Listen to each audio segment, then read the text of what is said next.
That is hilarious. That is good. That's good. I like that. That's a good one. Yeah. If you want really big, expensive paperweights, Well, we but can what I'm succeed. saying is, like, we spend all this money to pay contractors to do this stuff, and it's just so that they can get rich off of bombs.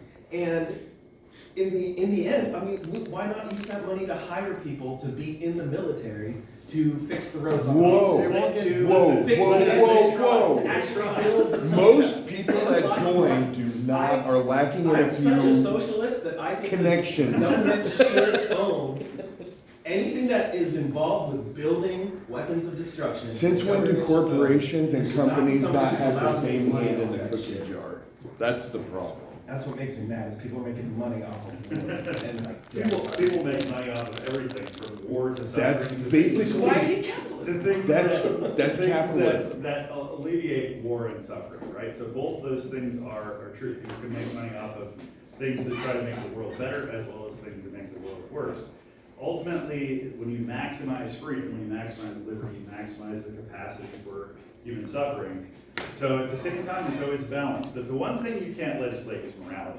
I don't So know. anyway, this Human is enough bodies go in, money existential comes out. and sociological and political talk. This is the court of facts, so to speak. Right? Oh, So this we, is how the error and bias in those databases affect. Well, let me talk about it from a framework that I'm going to talk about in a minute. Why is it that we often insist on community rule? Why do we have governments by committee? Social contract.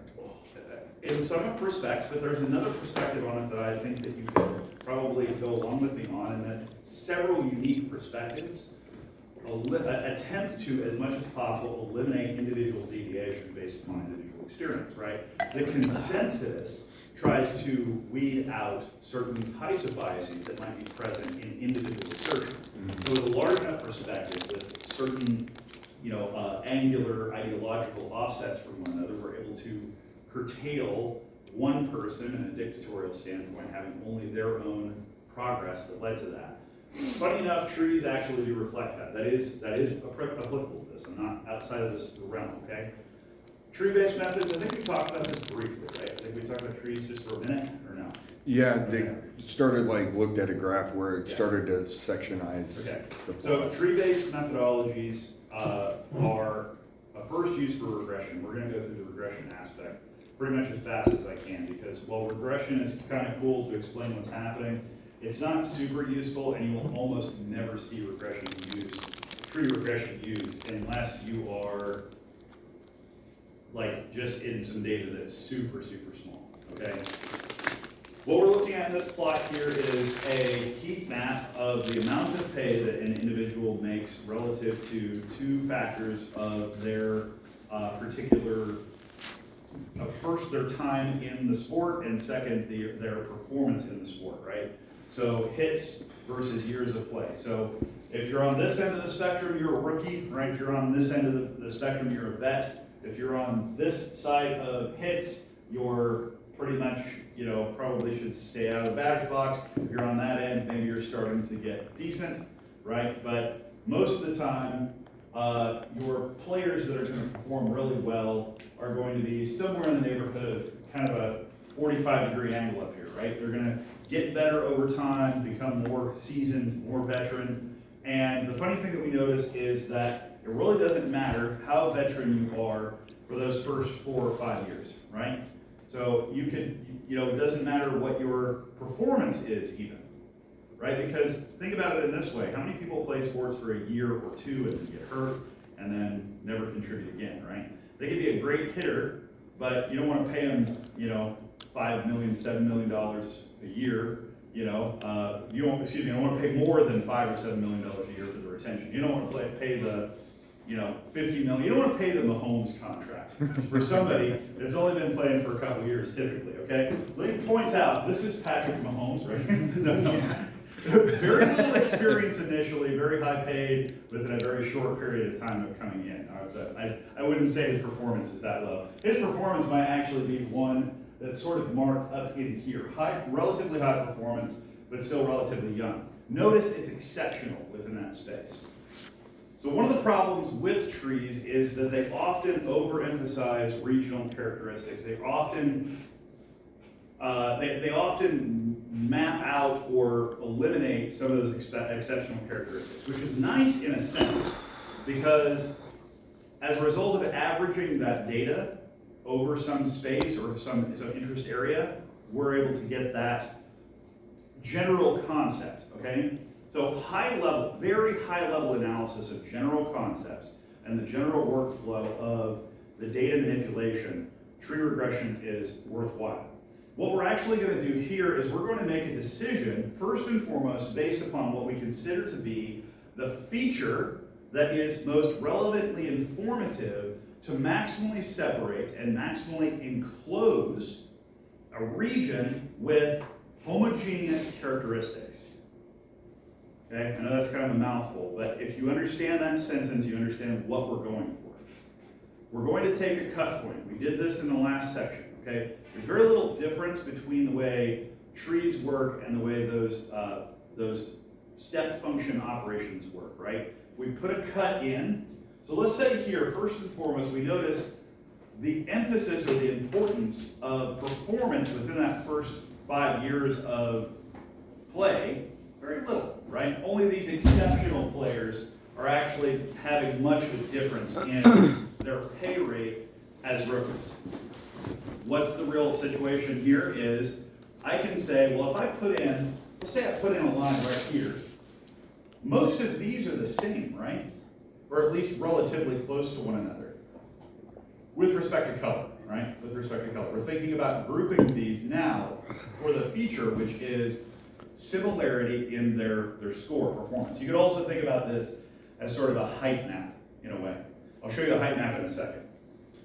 We're going to take a cut point, all right? We're going to say at greater than 4.5 years, we have individuals are going to be in a different camp, right? They're on the right side of that graph, where performance starts to make a bigger difference, or at least how there begins to be somewhat of a linearity created as a relationship between performance and time of play, okay? Kind of people end up getting bifurcated into a second region.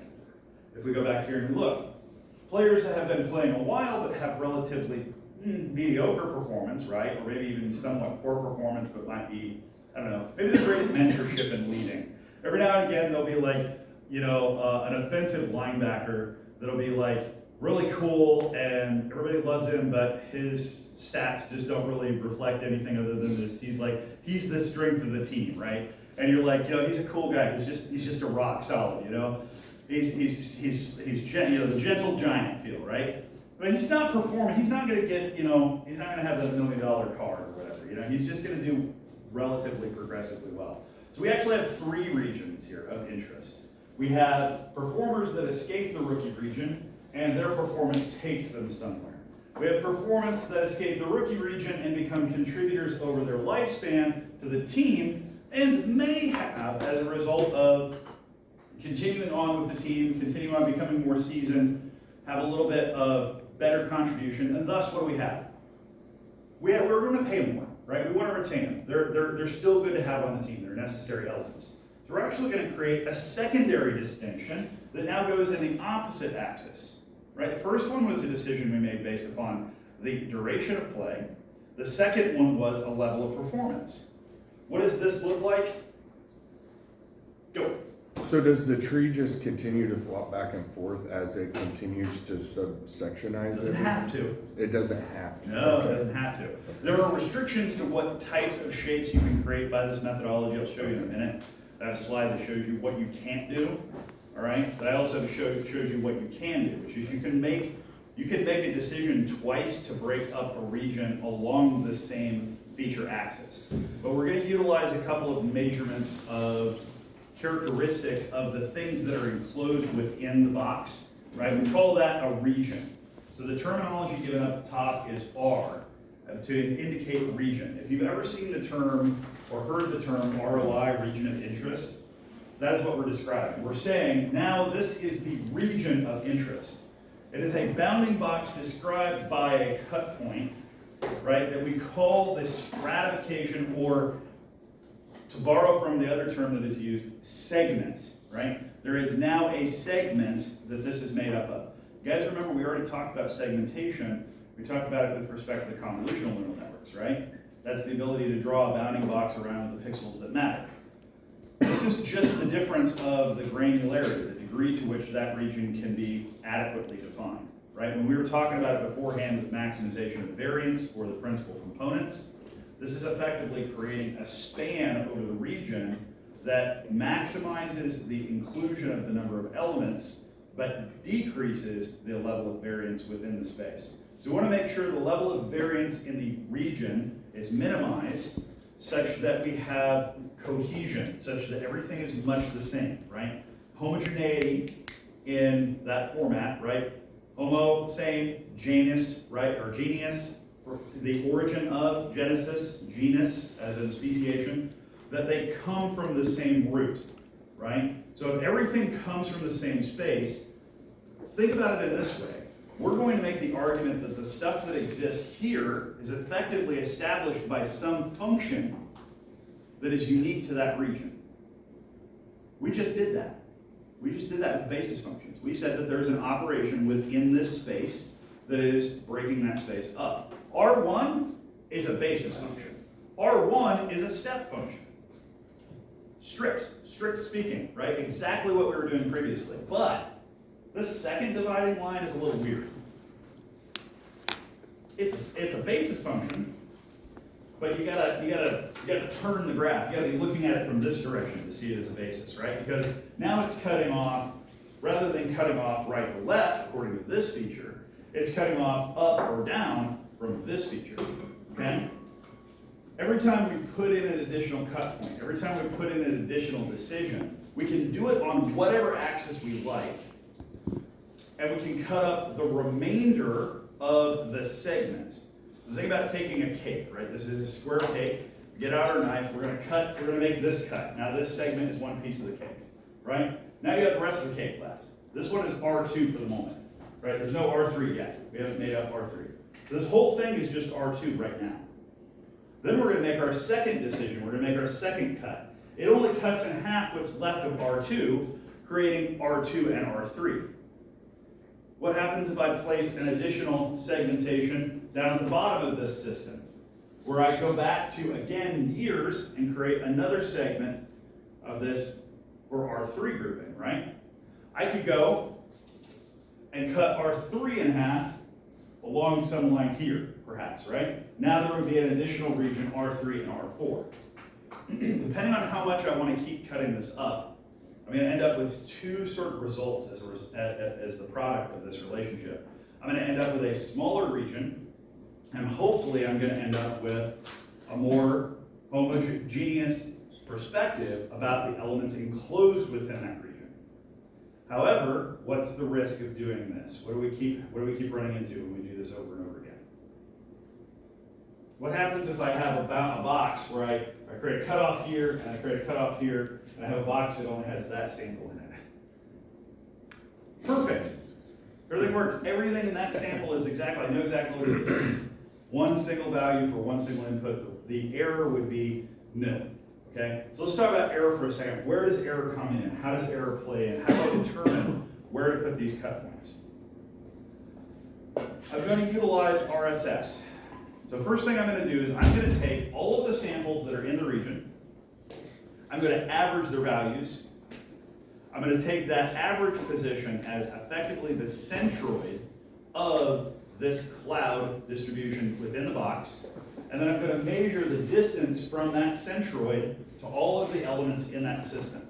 Now it's actually a distance on another plane, right? Because the distance isn't spatial in this space. It's spatial in what? The level of height, effectively, right? The level that the individuals are being paid. There is a third dimension to this graph. That third dimension, to go back here again, is color. So imagine that RSS here, instead of being how far away the elements are from one another with respect to this two-dimensional graph of years and hits, now I'm going to determine their distance from one another with respect to color, with respect to their value of the individual points. So what's called purity at this level is when you have things that are like one another, characterized and held static in that space, and as long as the overall metric, the overall distance from the cluster relative to the members, or the center of the cluster relative to the members of the cluster remains low, what do we get? We say that everything is relatively tight together. What happens if I move it over a little bit? What if I move it over to 5.5?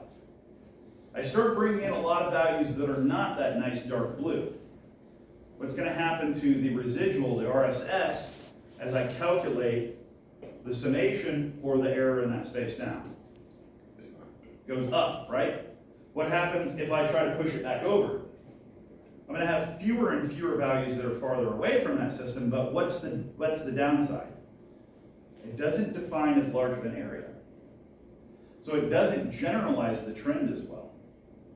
The more cut points that I need in order to characterize what's going on in the space, the more complexity that I imply, and the less parsimony it provides, right? The less informational characteristics about the general concept that it provides.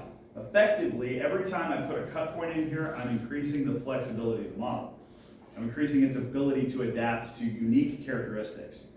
Once again, we're talking about here with respect to the adjusted R squared or R squared value, RSS summation here, relative to the number of samples within that bounding region would be what? Capture of variance. How much of the total variance of this data is being captured? You want to make a box that captures as much of the variance as you can without going over. This is the Price is Right.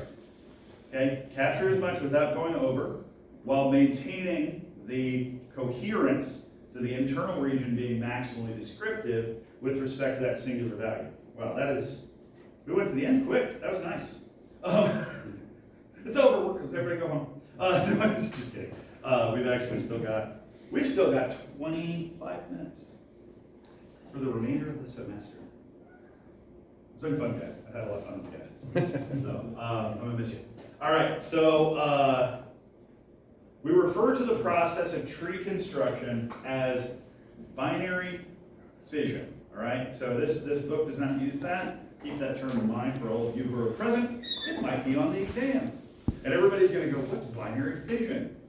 Well, binary, two things. Fission, what? Cut it in half, right? So to take a thing and cut it in half is binary fission. We say that it is a top-down or upside-down, bottom-driven tree system where the root is at the top, right, and the leaves are at the bottom. Internal nodes are any place that you have branch splitting. Trees, by this methodology that we're implying here, and pretty much the only way that we know which computers can analyze and develop them, require only splits be binary. It is greater than or equal to, less than, exclusive, right? It must be a hard cut point. Yes? You might have already answered it, but while doing the project, I noticed that on the tree part, one variable was repeated through other branches. Like it would be at the top, but then it would repeat. Perfect. Perfect. I can have this, right? So let's say this is T and this is S, right? If I start off with some root of the system and I create the first branching characteristic, I might say relative to S, right, greater than some value. So that branch, the branch on this side, indicates that the elements for level S in the feature would indicate this branching space. I can again say relative to S, right? So this would be S1, I can say relative to S2, right? Less than a specific value. I can create a second one, so S1, S2, defining the upper cut point of the level, okay? This effectively becomes R1, R2, and R3 as a result of that process. I have cut it twice along the same axis, and that's permissible. All right? Yeah. And the nodes terminal nodes that it's talking about are the same nodes that you would see at those cut points in. No, terminal nodes are at the end, right? Let's Oh, take at the end, two okay. considerations. This is an internal node, right? Okay. Internal nodes contain decision frameworks. Okay. We often call terminal nodes, all right? This is the little bin. So imagine you have I want to find one of those. I was trying to find one the other night. I couldn't find one that worked with what I was thinking of. You guys remember those Looney Tunes skits that had like, there was one crazy one where they were like in an egg sorting factory, you know, it's playing the song like dun dun dun dun dun dun. So you're watching the egg bop up along down the line, right? And it comes to like the weighing machine, right? And then it falls down the little tray and it ends up in a little basket, right? That's what this is. This is just a long sequence of little conveyor belts taking things to little split troughs where you either go to the right or to the left. If you're a heavier egg, you go this side. You're a lighter egg, you go this side, right? So you're going along the egg sorting machine and you're saying, this is the grade A, double grade A, large egg, tiny ostrich egg, right? And then you've got like, the other end is the egg that nobody ever sees these eggs, okay? These are the ones that are like weird colors, you know, slightly like square at the end for some strange reason. You're like, what's wrong with that end? But then you also have like the round ones, right? Where you're like, that doesn't look like an egg. I'm not putting that in my store. No one's gonna buy it, right? So you sell that to the restaurant where they don't care what it looks like, okay? So the reason why I say that is because the nodes, these terminal nodes at the end of the system, termina, right? Terminate. So keep that in mind, that a terminal node indicates where the tree stops. We also call these, the other term we use for them, and I draw it this way, we call these leaves, right? They're leaves that are hanging off the tree, okay? Leaf so or it's a tree. chicken foot? Huh? Leaf or chicken foot? I don't care what you But my brother's a drawing class. So, Sorry, I had to. It looks like a leaf if you squint. So you're not squinting enough. So internal nodes are where decision-making processes work. They are inequalities, and they're strict inequalities, all right? So you can either make it greater than or equal to, right? But the hard bottom would be what? Exactly up to that bottom value. Whenever we say just greater than, that is just to say greater than 4.5 years. That would mean that in the previous system, 4.5 years, 4.499, just trying to figure out, 4.4999999 would be on the left side, right? 4.5 is on the right. Okay, why does it have to be that? Why does it have to be the hard decision? It's because it's strict. It has to be strict. It has to go in one or the other. This isn't fuzzy. You can't do this in a fuzzy way. Right? I've seen fuzzy trees that are a weird animal. We don't have to cover that. Yeah. So every time that you have like a new branch, does it do that? I can't remember the term you called it, but that Binary binary fission. Does it do that every single time? Like Yep. if you Watch did- this. Let's go forward. I'm going to go forward and answer a couple of your questions. Okay. First of all, I'm going to talk about one characteristic of this, and I'm going to show you a picture. These processes are considered top-down and greedy. All right. So for any of you guys who have studied basic AI constructs, a greedy decision is that which is, it's not about amassing the most you can in terms of like money, right? Greed is just about taking whatever is available, the best of whatever is available. It's not about thinking about what's next. I think we've talked about this beforehand, but maybe once, is the cookie experiment. Delayed gratification, right? The ability to delay reward. Humans that have been studied, where you take a small child, you sit them in a seat, you provide them with a cookie, and you say, here's a cookie, but if you wait a few minutes, I'm going to go out of the room, and if you don't eat the cookie while I'm gone, you get 2 cookies.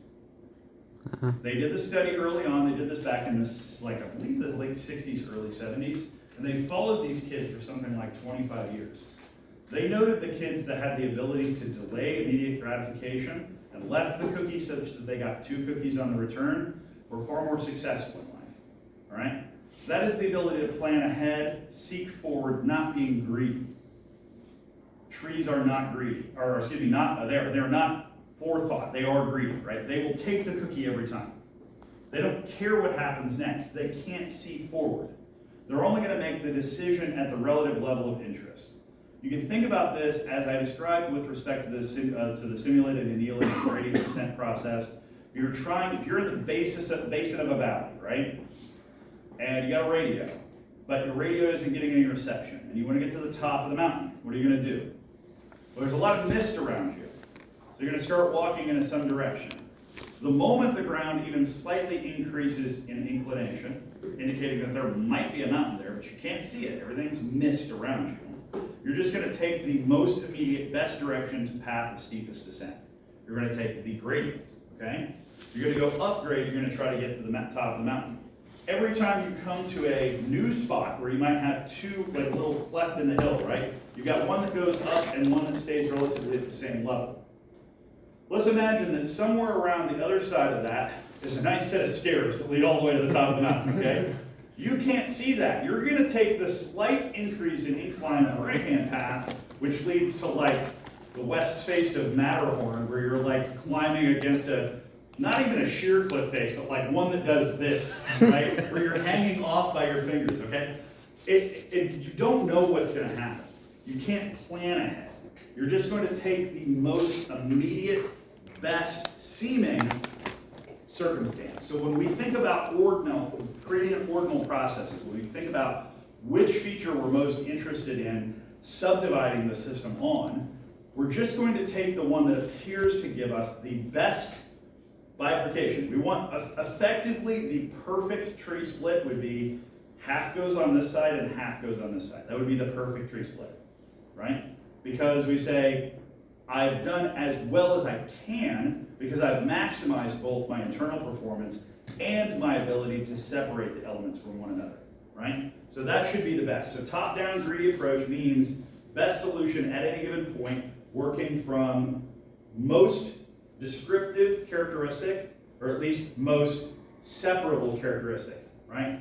Resolving power is the ability to tell the difference between two elements. So we say that whichever feature provides us with the best resolution, resolving power, at that moment is going to be the one that makes it to the top of the tree, right? And then everybody else gets to be decided further and further down the system. This is an example of the way in which the tree process, why is it doing this? I want to blow it up, not. Okay. This is an example of the way the tree process breaks down. First of all, let's look at the tree in the bottom left. Tree in the bottom left prescribes first a split with regard to R1 and R2 at these individual internal nodes. Then I have secondary splits that are being put in place. First splitting R1 into R1 and R2, right? And then splitting R3 into R3 and R4. Now R3 becomes a leaf, a terminal node. No further decisions are made with it. However, the subdivided region R4 is going to be further subdivided into the new R4 and R5. So let's look at what that looks like up at the top here. So as I'm making the first decision, I make my cut T1, right? And I end up with R1 and R2. Then what happens? I make a second cut at T2, and I end up with R1, R2, and this is R3. Everything on that whole side is R3, right? But I also have T3. Notice T3 is along the same axis as T1, uses the same feature. So now R3 versus R4, right, it comes over here. We haven't made the last cut yet. So this whole region right now is now R4. But we're going to cut R4 up with T4 in order to become R4 and then R5. Let's look at this plot for a second and show you something. This one I think should have more caveats to it, but can you make that tree?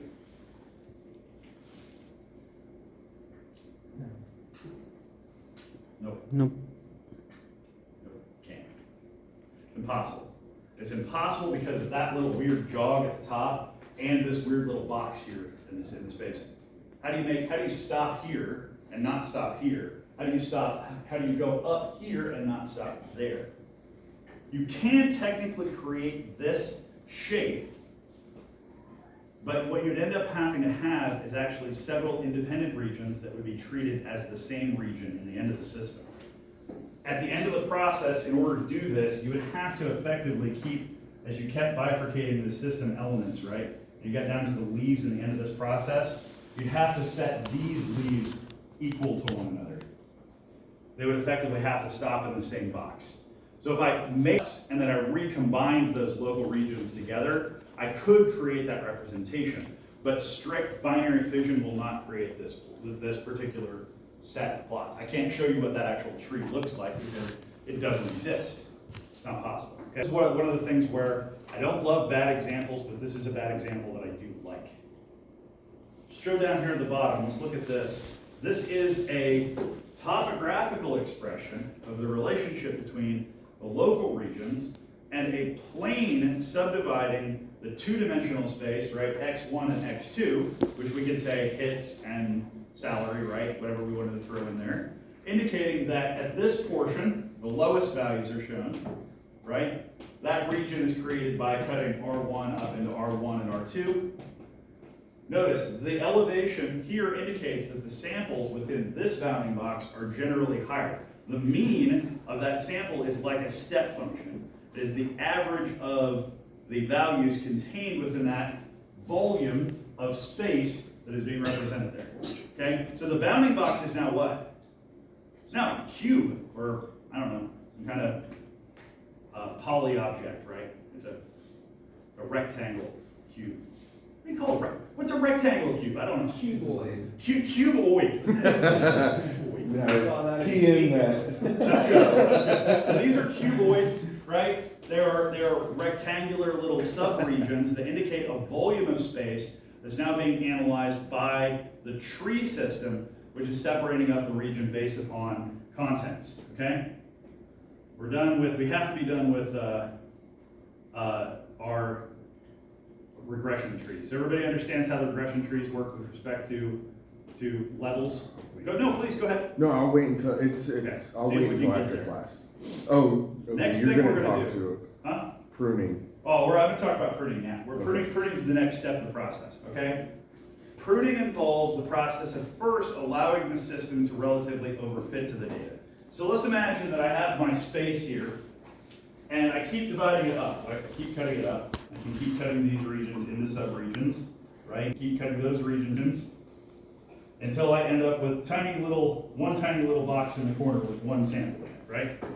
This whole thing can continue to be cut up in smaller, this would be the outside edge of the system, smaller and smaller regions that define smaller and smaller regularized spaces that contain the elements of potentially down to what? Only totally pure elements within inside of it. As a result, we would end up with what? Significant overfit. Because we would have a node, a region, or a terminal node, right, or region, defined by, also we use the term leaf, right? So we call them terminal nodes, leaves, or region, right? All those things refer to that ROI, region of interest, that would now contain only a very few samples. So what happens when you allow that degree of flexibility, you allow that degree of the model to be able to adjust its parameterization to fit down to only a few samples? It's an overfit. So the first process here we're going to talk about is the idea of creating a tree that allows the system to go to perfect performance. All right. So I'm going to show you guys with a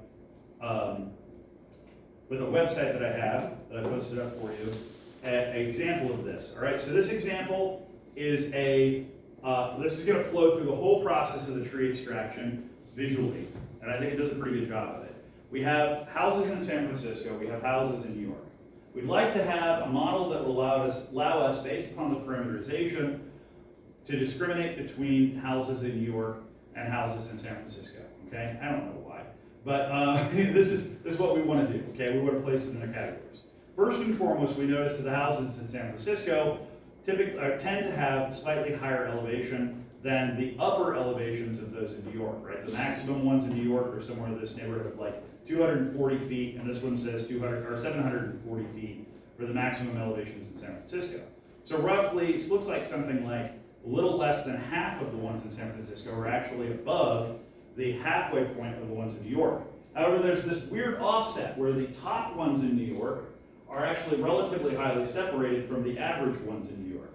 So this probably means that we can get something out of this particular feature. So we're actually going to utilize this feature as our first and most relevant feature. So we see a scatter plot here indicating a new feature of expression on the bottom graph, and then height on the upper graph. So height on the vertical axis, and then on the horizontal axis we have cost per square foot. Notice something. I don't know if this is consistent with current data, right? I think houses in San Francisco and houses in New York are both really expensive, right? But this one says houses in New York are like stupid expensive, something like $4,600 per square foot, right? Whereas ones in San Francisco might be maximum of, this is like $1,700 per square foot, okay? Imagine all these numbers are higher due to inflation, because I've had this for a little while. What we're going to do is we're going to then cut this up. You guys can see this. This screen can do it. My other screen, my other classroom can't show this, okay? Notice it wasn't able to, it didn't have high enough contrast to show the green and blue boxes. Notice I've created a subregion in the green box that cuts up and it exclusively contains just San Francisco houses, and a blue box that exclusively just contains New York houses. That's nice.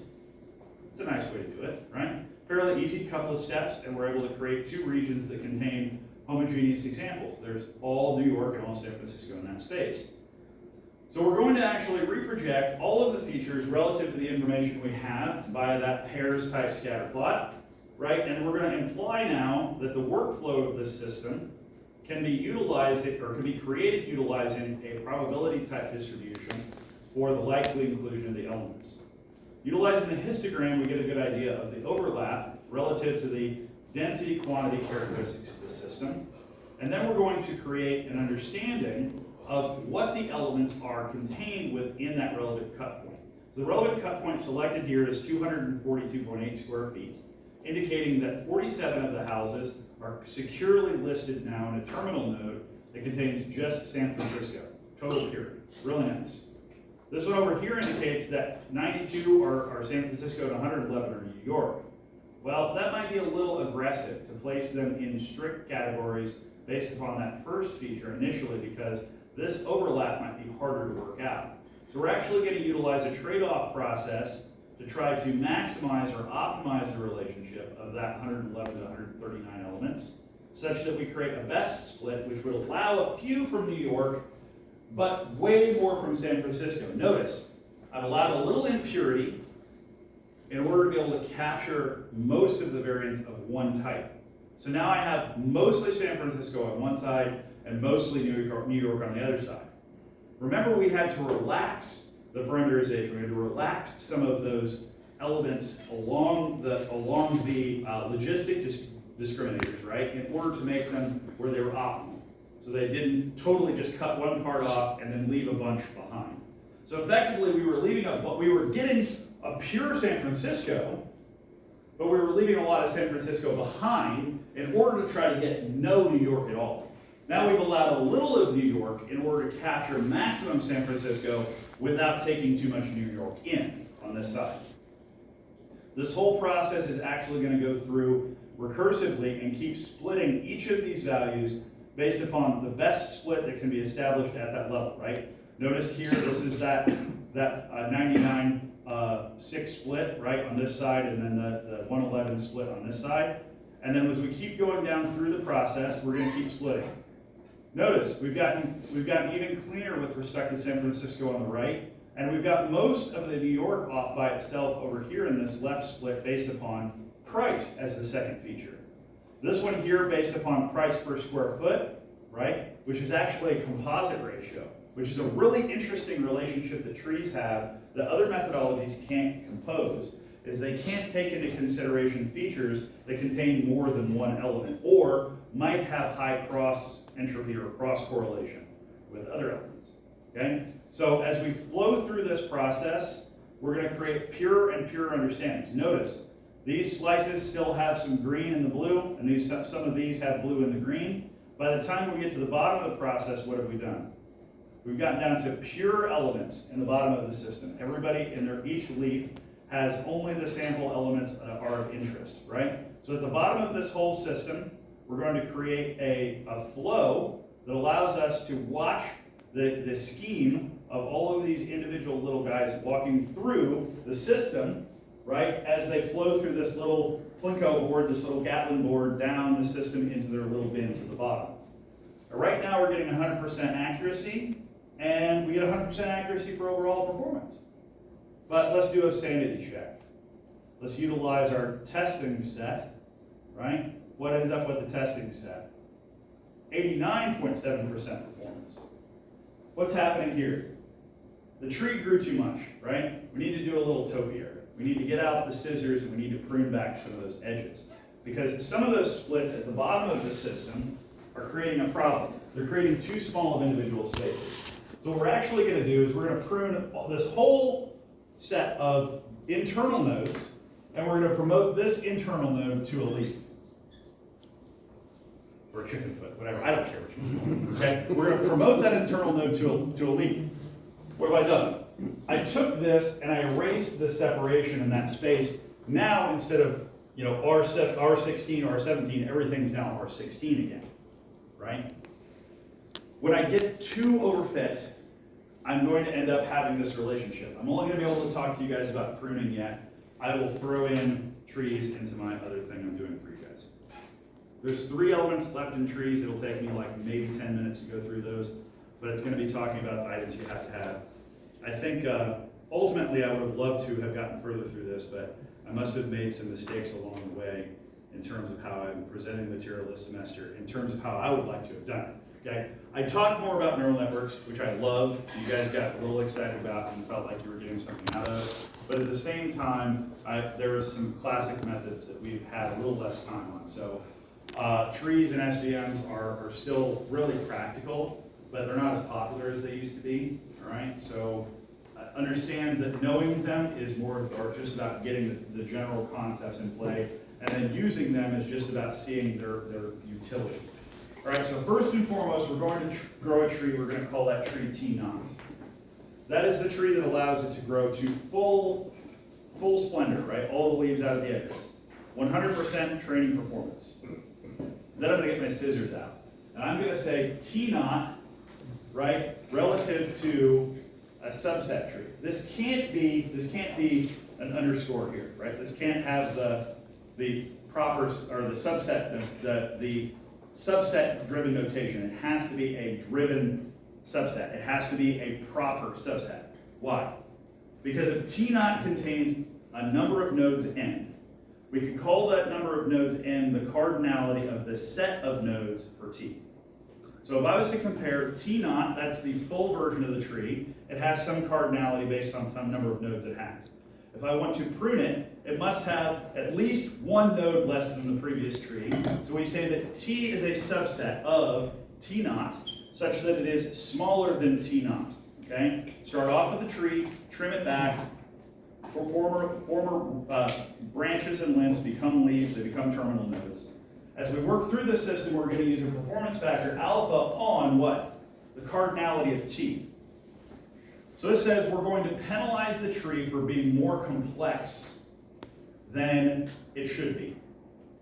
So if the tree is more complex than it should be, we're going to have to do what? We're going to have to trim back. So even though the performance, even though the MSE performance, right, or classification or regression performance was good, right, we're going to have to tell the tree, now, there's good performance, but you got too aggressive. You cut things up too much.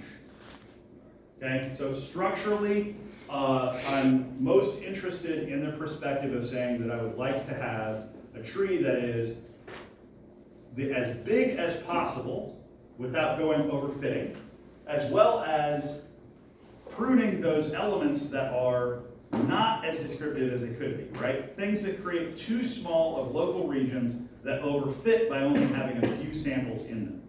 So if you think about it this way, the branches or the splits at the bottom of the tree are the ones that are generally the weakest links. Why? Similarly to when we get into high dimensionalities of the principal components, right? Think about it this way.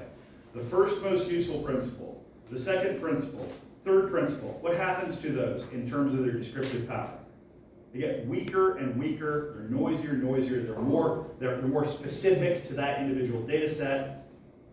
Trees that grow too big become too data specific. So we want to try to crank it back and say, don't fit too much to the exact variant characteristics of this particular set because you're confirming your own bias. You're trying to capture too much variance, right? It's enough variance without going over too much for not being able to have broad applicability in the system. So the pruning process involves utilizing the penalty factor alpha to maximize tree performance relative to balancing the tree scale, how many nodes are in it, versus the level of performance that tree has, right? Don't get overly aggressive and get the chainsaw out, and just cut the whole tree off, right? But at the same time, you gotta get the clippers out and get it back far enough. Yes? So like, even if a data set says it has 10 terminal nodes, but when you actually plot it, it has like maybe 6 or 7, is that because of the pruning function that it just takes away the terminal nodes that it doesn't need? Correct. It tries to take away those that do not contribute as highly to performance as others. So actually this process will iteratively go through pruning and trying each pruning process as it goes through. So it says, I'm going to cut this off, I'm going to bonsai this section of the tree and say how much level of performance decrease did I get relative to the amount of, think about it this way. This is optimized when what happens? When the tree is as small as it possibly can be. This is optimized when the elements contained within the regions are as homogeneous as they can be. So it's saying, how much can I remove the separability spaces to make a small tree factor while still having an accurate tree. So small and accurate are going to continually be interbalanced within here, trying to take into consideration the maximization scale. All right, guys, look up here. I'll get you all on the attendance sheet. Thanks much. Yes? Before we all leave, I just want a couple questions about the final. We're allowed a front and back or 2 front sides? Same as, Two yes. total pages. It's the same everywhere for me. I say Okay. 2 8.5 by 11 sheets of notes is fine. And then, I know it seems like a lot, but it's not a lot considering how much information we have. Yeah. So, Are we and doing- it is comprehensive. I had somebody Okay. ask me whether it's just chapter 5.5 forward. Most of the information will be focused on 5.5 forward, but think about it from this perspective. There are equations in all of those spaces that require you to know the equations from previous chapters. So only the things that probably won't fall underneath like unique implementational scope from previous chapters will be excluded, right? So forward and backwards feature selection are part of that chapter 5 material, so they're going to be in there, right? So we did them twice. We did them before the mid, we did them after the mid, but we did them in 2 different ways. We did them as just sort of a overview, right? Atmospheric overview, and then we also did them as an analytical using the score metrics, stuff like the AIC, BIC models, and just R-squared criteria, right? So you know those factors, at least to a reasonable degree. Mostly focus on stuff. I always focus on stuff that draw to my eye when it comes to slides. Okay, there's some examples, some visible examples in the linked slides here that show some stuff that we're going to talk about. I'll show these slides when I do walk through this on the Panopto. I will do the Panopto later today because I know I want to get it out for you guys as soon as I can. I will probably package, it'll probably be 2 of them for you guys because I still have to do SVMs for the other class anyway because I didn't get to them, right? I don't know what happened this semester. I think I just lost 1 class, maybe 2 classes, because I usually only spend 1 class on SVMs. They're fun, they're cool, they look great, the videos are really neat, but at the same time, the math is super, super complex and we only skim it because it's not really necessary, because the math has already been solved. You're never going to do an SVM without a computer. You're never going to calculate, I mean never. There is no way you can calculate one by hand in high dimensionality, okay? Low dimensionality, yes you can if you really hate yourself. At high dimensionality, you're talking about going through that system multiple times to sub-optimize.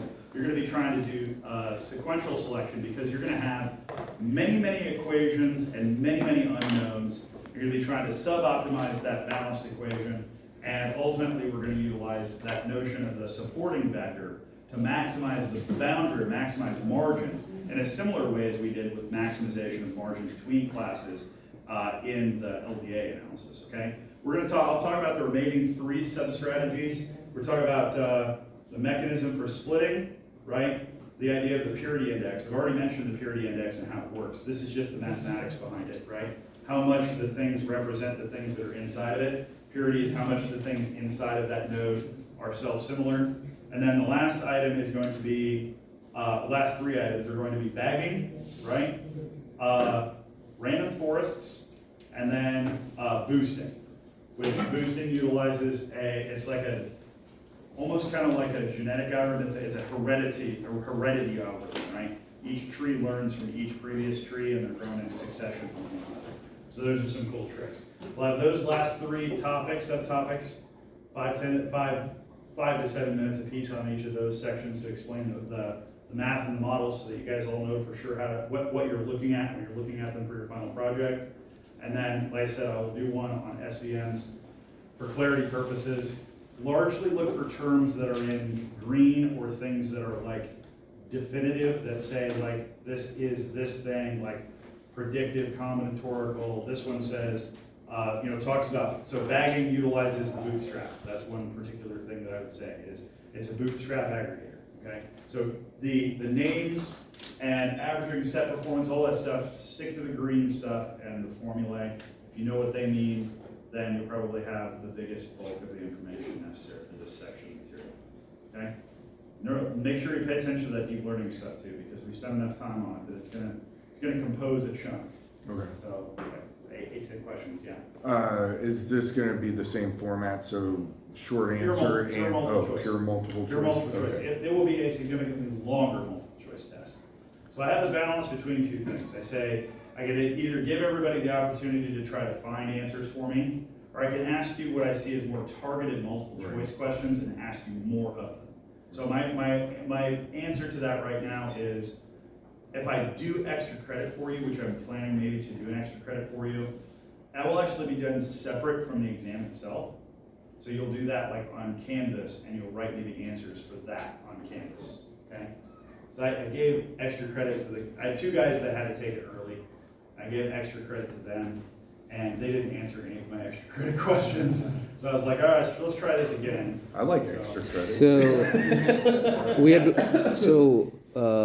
guys are all free to go, by the way, if you want, but I'm happy to stay and talk to you about what I can tell you about the exam if you need to know. so the quiz will be in paper and pen, right? Say again? The MCQ will be in the multiple choice will be in paper and pen, right?